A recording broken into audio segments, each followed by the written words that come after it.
আসসালামু আলাইকুম। আমি মুক্তা চৌধুরী, রাজশাহী বিশ্ববিদ্যালয় আইডিয়াল কমার্স কেয়ারের আরও একটি নতুন অর্থনীতি ক্লাসে আপনাদের সকলকে স্বাগতম। আজকের অর্থনীতির যে আলোচনা বিষয় সেটা হচ্ছে মিশ্র অর্থনীতি কাকে বলে। আসেন আমরা মিশ্র অর্থনীতির ক্লাসটা দেখি বা আলোচনাটা একটু শুনি।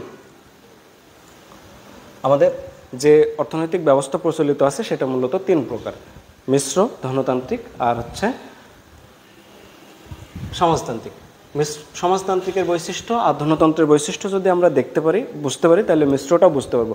সমাজতন্ত্রের ব্যাপারটা কি, এখানে একটা সেন্ট্রাল অথরিটি থাকবে, রাষ্ট্রের সকল সম্পদ সেন্ট্রাল অথরিটি নিয়ন্ত্রণ করবে। তারা ঠিক করে দিবে কি উৎপাদন করব, কি উৎপাদন করব না, কারা উৎপাদন করবে এবং কারা ভোগ করবে। আর যদি হচ্ছে ধনতান্ত্রিক অর্থব্যবস্থাটা দেখি, এখানে কোনো সরকারের হস্তক্ষেপ থাকবে না বা একদম লেজিসফেয়ার সিস্টেমের মতো থাকবে। সেখানে সবাই একজন ব্যক্তি মানুষ হিসাবেই সিদ্ধান্ত নেবে সে কী উৎপাদন করবে, কে উৎপাদন করবে না।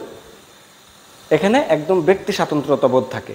এখন এই দুইটার কম্বিনেশনে আমাদের মিশ্র অর্থনীতি। মিশ্র অর্থনীতির ব্যাপারটা কি দেখেন, এখানে একদিকে সম্পদের ব্যক্তিগত মালিকানা থাকবে কিন্তু সম্পূর্ণ থাকবে না, আবার অন্যদিকে সরকারি উদ্যোগ নিয়ন্ত্রণ ও পাশাপাশি বিরোধ করে।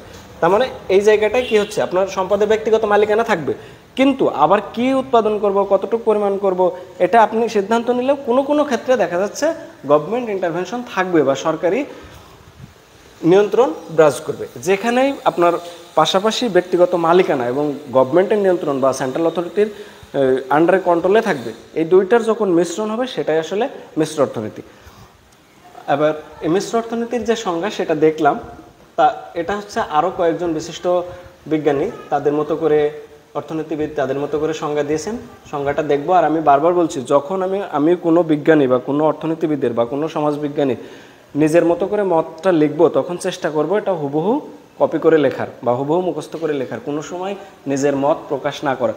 আপনি মত প্রকাশ করার অনেক জায়গা পাচ্ছেন, ভূমিকাতে পাচ্ছেন, নিজের মতো করে যখন সংজ্ঞাটা দিচ্ছেন সেখানে পাচ্ছেন, তারপরে উপসংহারে পাচ্ছেন বা উপসংহারের ওই যে অর্থনীতিবিদদের যে সংজ্ঞাটা দিয়েছে সেই সংজ্ঞার নিচে আপনি ব্যাখ্যা বিশ্লেষণ করার সুযোগ পাবেন। কিন্তু সংজ্ঞাটা যখন লিখবেন তখন থ্রোলি ওটা মুখস্থ লিখবেন। এখন আসেন দেখি যে অর্থনীতিবিদ স্যামুয়েলসন মিশ্র অর্থনীতির কী সংজ্ঞা দিয়েছেন। তিনি বলছেন যে মিশ্র অর্থনীতি বলতে এমন একটি অর্থনৈতিক ব্যবস্থাকে বোঝায় যেখানে উৎপাদন ও ভোগ কার্য, এখানে কি আসছে, উৎপাদন, এখানে প্রডিউসাররা থাকবে আর এখানে ভোগ কার্য কনজুমাররা থাকবে, সংগঠিত করার ক্ষেত্রে বাজার ব্যবস্থার সাথে সরকারি নিয়ন্ত্রণ ব্যবস্থার সংমিশ্রণ ঘটেছে। তার মানে মিশ্র অর্থনীতিতে কী হবে, একটা জিনিস যে প্রডিউসার সে উৎপাদন করবে আর যে কনজুমার সে ভোগ করবে। এখন এখানে বাজার ব্যবস্থাটার যে দাম নির্ধারণ হবে বা আমি উৎপাদন করব কি করব না, উৎপাদনের পরিমাণ এবং বা যোগানের পরিমাণ এবং ভোগ করার পরিমাণ বা আমি কতটুকু পরিমাণ ভোগ করব, এই জিনিসটা নির্ধারণ হবে কিভাবে, নির্ধারণ হবে ডিমান্ড সাপ্লাইয়ের মাধ্যমে। অবশ্যই যে ডিমান্ড সাপ্লাইয়ের মাধ্যমে এটার দামটা নির্ধারণ হবে।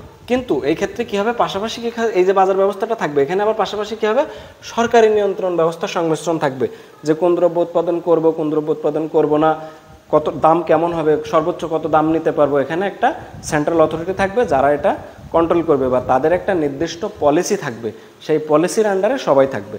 এই কথাটাই স্যামুয়েলসন বলছেন। আশা করি মিশ্র অর্থনীতির সংজ্ঞা কি বুঝতে পেরেছেন। তারপরেও যদি না বুঝতে পারেন অবশ্যই কমেন্ট বক্সে জানাবেন। এই ক্লাসটা যদি ন্যূনতম ভালো লেগে থাকে অবশ্যই লাইক, কমেন্ট, শেয়ার করে আমাদেরকে উৎসাহিত করবেন। ধন্যবাদ।